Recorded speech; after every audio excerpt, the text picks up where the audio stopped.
All right. We're talking about setting today. But before we talk about setting, we're talking about how thankful I am that you're watching these videos, how thankful I am that you're hitting the subscribe button, how thankful I am that you're watching a lot of these videos, maybe all these videos, how you're watching 30 seconds or more of every ad that you see so I can get paid.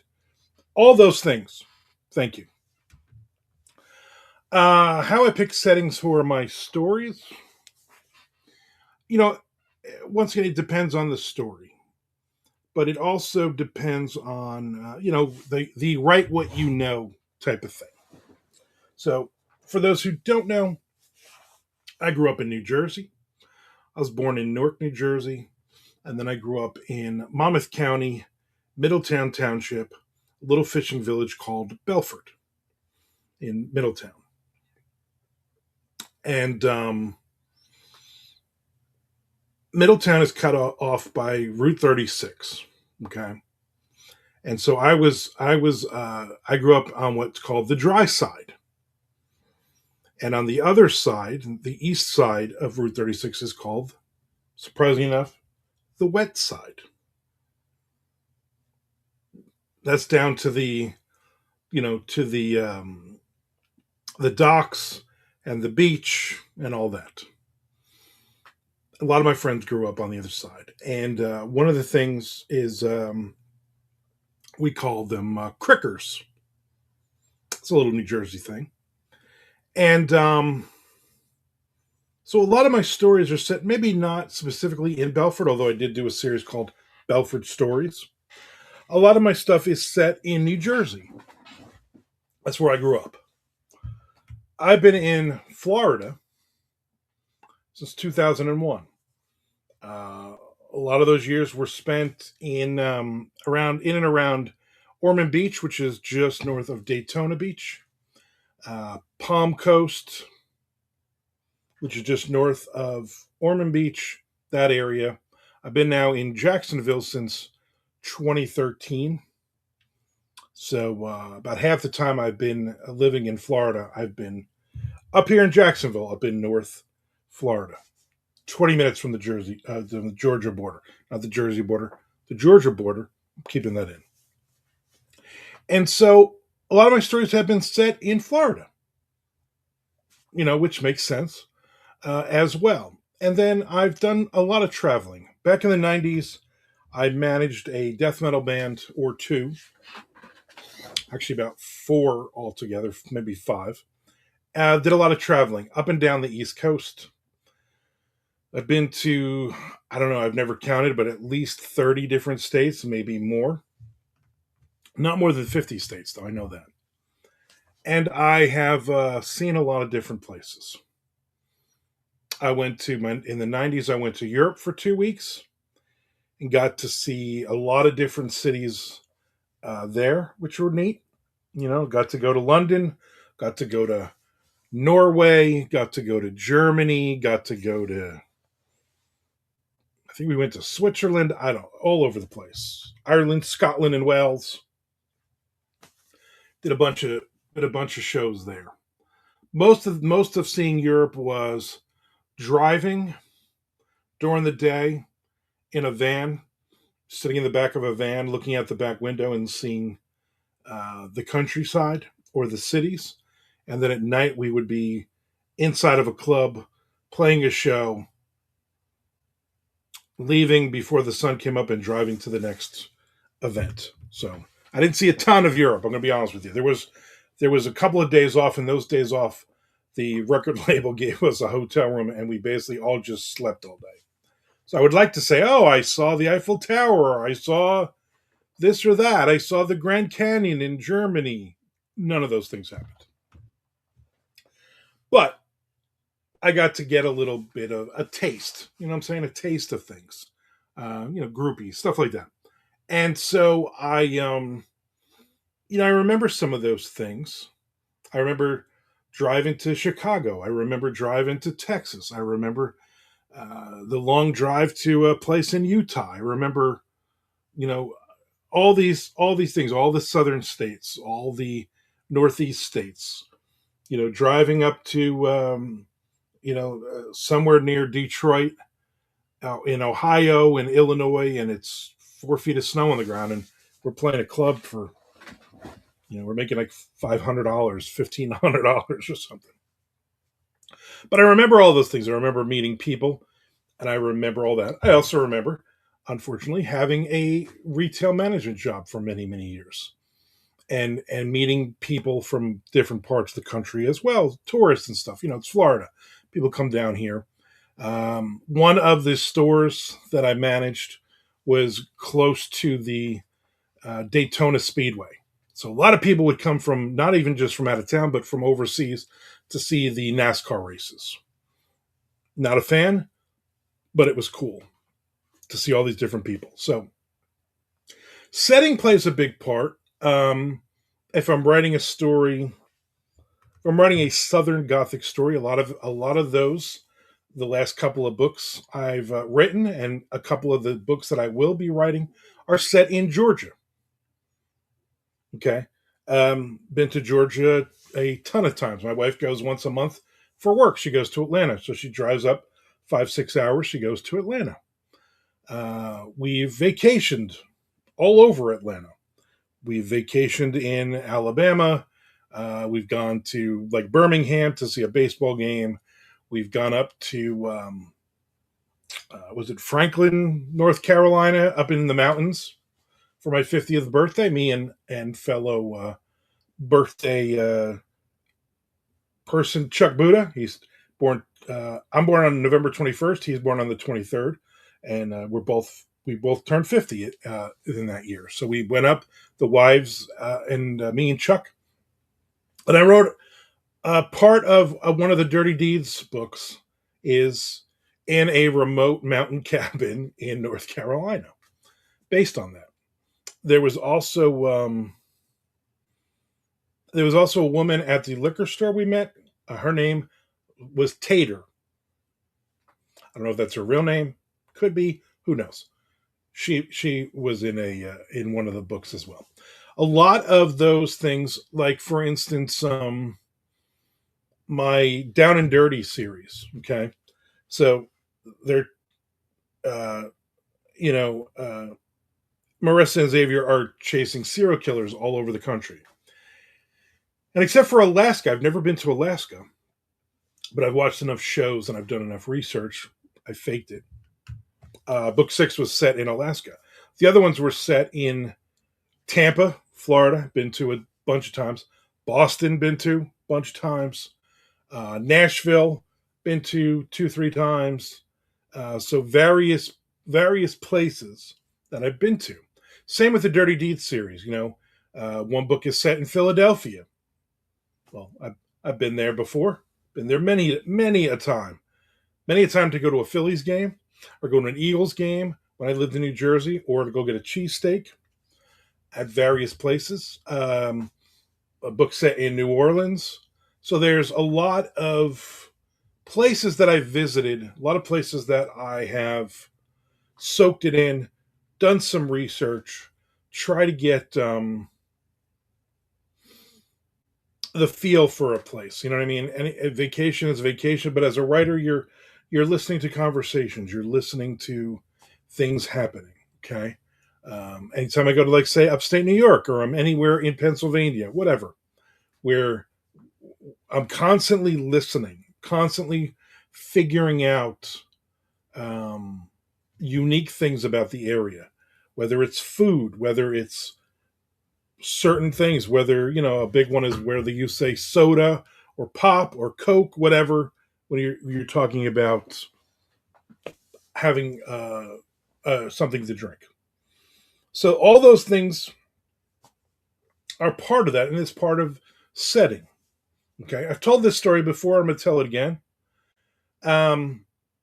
Years ago, I did anthologies. I had my own little publishing company that was awful. And it was awful because I didn't know what I was doing, and I was really, really bad at it. And one of the things I had was a Florida horror book, and a guy sent a story in, and you could tell he literally just changed the, like, find and replace the setting, because it was in Orlando, Florida, and there was like 4 feet of snow on the ground, and the guy was shoveling snow. That's how the story started. And I'm like, yeah, Orlando doesn't get snow, 4 feet of snow, and if it ever got 4 feet of snow, it would be this monumental, crazy event. So in that case, your setting is so bad, so off, it takes you out of the story as a reader. And obviously, that story got rejected. And I even said to that person, basically, nice try. You saw Florida and you thought, let me pick a city that I know in Florida, which is Orlando. I'm very big on setting as a character. Okay, so Dawn Lee McKenna, phenomenal writer. Uh, Read all of her books. She sets her stuff in Apalachicola in Florida, and those books are amazing because um, you feel like you're there. Okay, she uses real places. She's using the actual town in her stories, and it's just a good book. And again, Apalachicola is a setting in her books, and I love them so much that we vacation there 2 or 3 times. Me and my wife, we get a I guess what they call a tiny house, a very small little house overlooking the bay. We stay for 3 4 days. I get up in the morning and I watch the boats, um, and I just sit and I drink my coffee and I come up with ideas. And I've used that setting in several stories, several short stories. Um, I wrote a couple of cosmic horror short stories that one of them just got accepted for an anthology, and that one is set in Mystic, Connecticut, which is a place that I went to, which is a place that me and my wife traveled and visited, and of course we saw the harbor, and of course we saw Mystic Pizza. We went and ate at Mystic Pizza, and we also went to Friendlies. We don't have Friendlies down here anymore.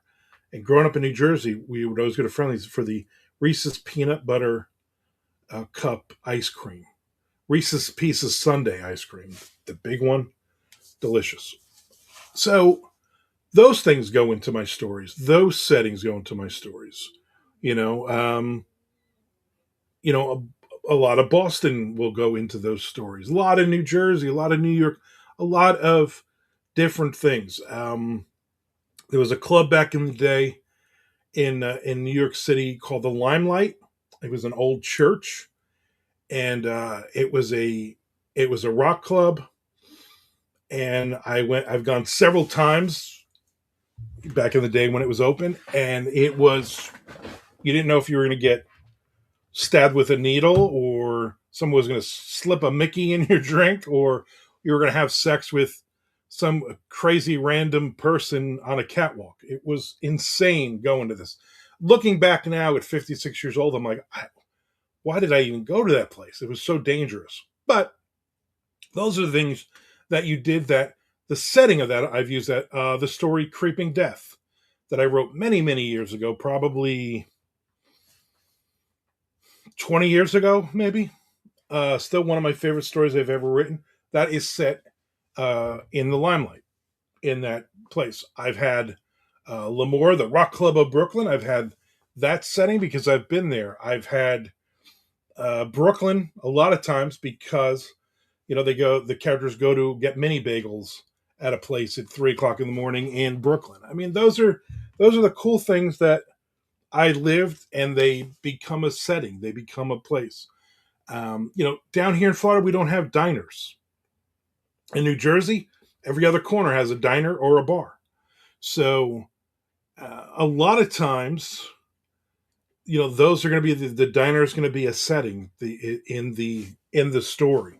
If I'm up in the Northeast, if I'm writing a story and it's set in Jacksonville here, maybe it's IHOP or it's Denny's, Metro Diner. I mean, there's not a lot of places that are actual diners that are going to be open, places that are open all night, that at 3 o'clock in the morning, you can go in drunk and you can order, a ton of food.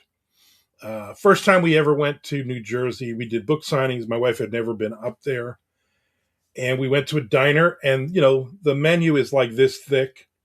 And she's like, what can I order? And I'm like, you could order anything in that menu. And she's like, it's like 100 pages. I'm like, yeah, It's a diner. This is what you do. She's like, aren't you going to look at your menu? I'm like, no, I get a Monte Cristo or I get a pork roll, egg, and cheese sandwich. If you don't know what that is, then you're obviously not from New Jersey.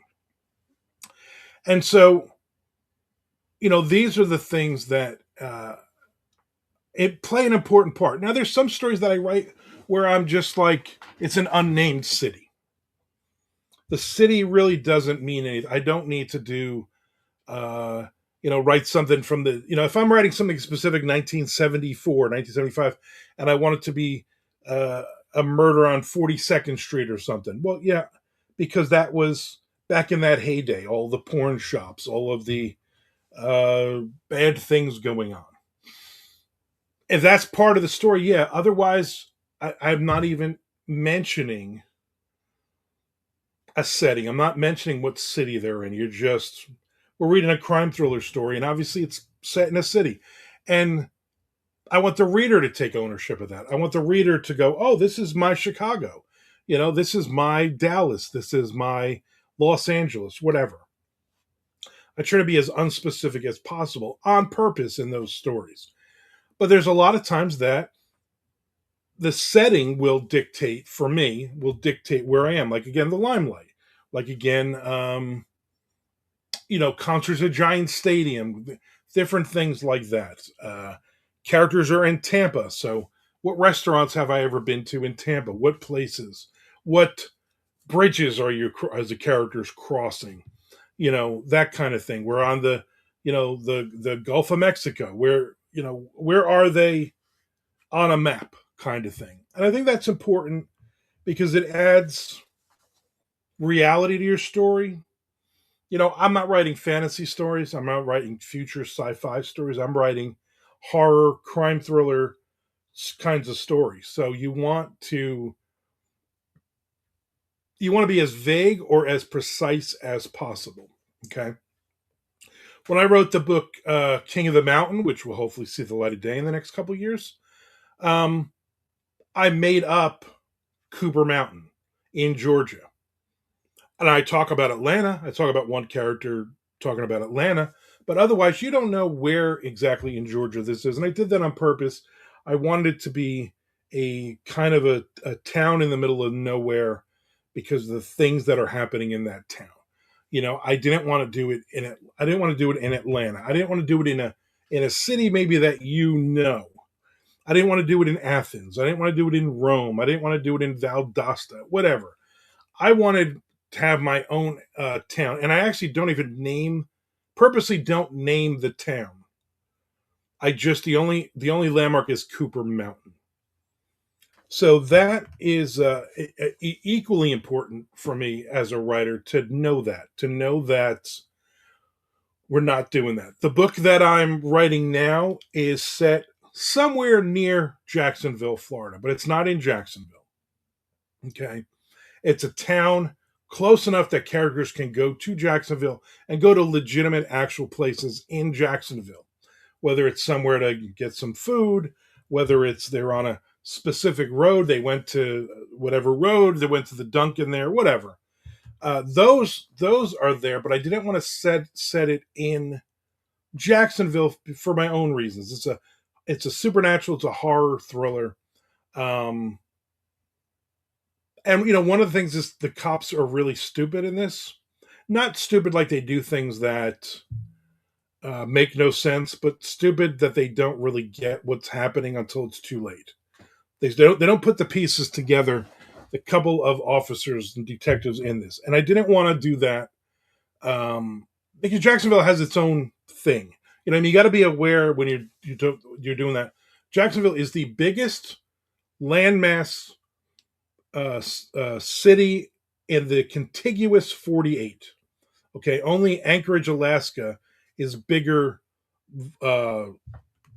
acreage than Jacksonville. Jacksonville is a bunch of small cities that basically got gobbled up for Duval County.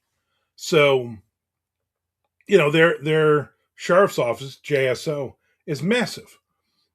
And I didn't want to make it look like these guys were idiots, But if you have a small town and you have a chief and a couple of of detectives and a couple of patrol officers kind of thing, it's a lot easier um, for the reader to go, okay, they don't really have the manpower, and they've never had to deal with murders and things, unlike Jacksonville, which is like a daily basis kind of thing. So that's kind of where I am as far as setting. So now, if you're a writer, what do you do? Do you at what point when you're thinking of a story do you go, okay, where is this going to be set, and how much of this setting is going to be part of this story? Or do you just say, you know what, you don't know where this is happening. This is just happening somewhere, and I'm not gonna. It's not important to the story for me. So let me know how you work this out. And as a reader, if you're watching this as a reader, do you like that very specific? Do you like feeling like you're walking through a town, or do you want to picture the town in your mind? You want to take ownership of that. So which one is it for you? I want to thank you for watching this video and my other writing videos every Wednesday, every Sunday, the occasional Friday. And I will be back more. And I'm always looking for more ideas. So throw me some more writing ideas, even if it's something that I've covered before, because ideas change, thoughts change, the process changes, everything changes. So if there's a video that I've done in the past couple years, and you're like, you know what, update this one kind of thing, I have no problem doing that. Thank you for watching all these. Thank you for watching 30 seconds or more of the advertising as well. Appreciate it.